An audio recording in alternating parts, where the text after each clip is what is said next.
തിരുഹൃദയത്തിൻ മുൻപിൽ മെഴുതിരിനാളം പോലെ ഉരുകിടും ആത്മാവിൽ നീ നിരുപമ സ്നേഹം നൽകൂ.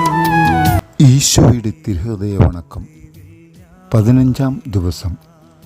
ദാരിദ്ര്യം എന്ന സുഹൃതത്തിൻ്റെ മാതൃകയായ ഈശോയെ അങ്ങേ ഞാൻ ആരാധിക്കുന്നു. കാരുണ്യം നിറഞ്ഞ എൻ്റെ രക്ഷിതാവേ, എൻ്റെ ആഗ്രഹം മുഴുവനും ലോകവസ്തുക്കളിലും ബഹുമാനാദികളിലുമായിരിക്കുന്നു എന്ന് അറിയുന്നതിൽ ഞാൻ എത്രയധികം ഖേദിക്കുന്നു. പരിപൂർണമായ എൻ്റെ ഹൃദയത്തെ അങ്ങേ ദിവ്യഹൃദയത്തോട് താരതമ്യപ്പെടുത്തി നോക്കുന്നു എങ്കിൽ എൻ്റെ ഹൃദയം അന്ധകാരത്താലും സകലവക ദുർഗുണങ്ങളാലും നിറഞ്ഞ ഒരു ഗുഹയാണെന്നതിൽ സംശയമില്ല.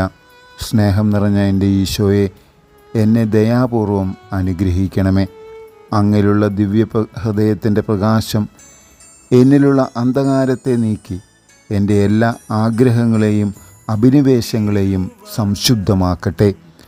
അങ്ങിൽ മാത്രം എൻ്റെ ശരണം മുഴുവനും വയ്ക്കുന്നതിനും എൻ്റെ പൂർണ്ണ ശക്തിയോടുകൂടി അങ്ങയെ മാത്രം സ്നേഹിക്കുന്നതിനും അനുഗ്രഹം നൽകണമേ. ആമേൻ.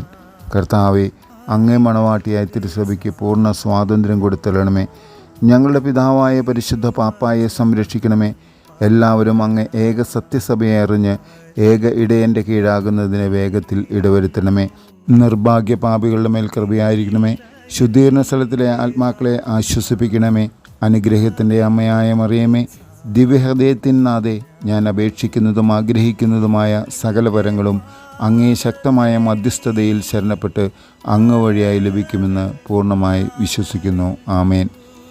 തുടർന്ന് 3 സ്വർഗസ്നായ പിതാവും 3 നന്മ നിറഞ്ഞ മറിയവും 3 തൃത്വസ്തുതിയും ചൊല്ലുക. സാധുശീലനും വിനീത ഹൃദയനുമായ ഈശോയെ, ഞങ്ങളുടെ ഹൃദയവും അങ്ങേ ഹൃദയം പോലെ ആക്കണമേ. സുഹൃത ജപം. ഈശോയുടെ ദിവ്യഹൃദയമേ, എല്ലാവരും അങ്ങയെ അറിഞ്ഞു സ്നേഹിക്കുന്നതിന് അനുഗ്രഹം നൽകണമേ. സൽക്രിയ. ഒരാൾക്ക് ഭിക്ഷ കൊടുക്കുക.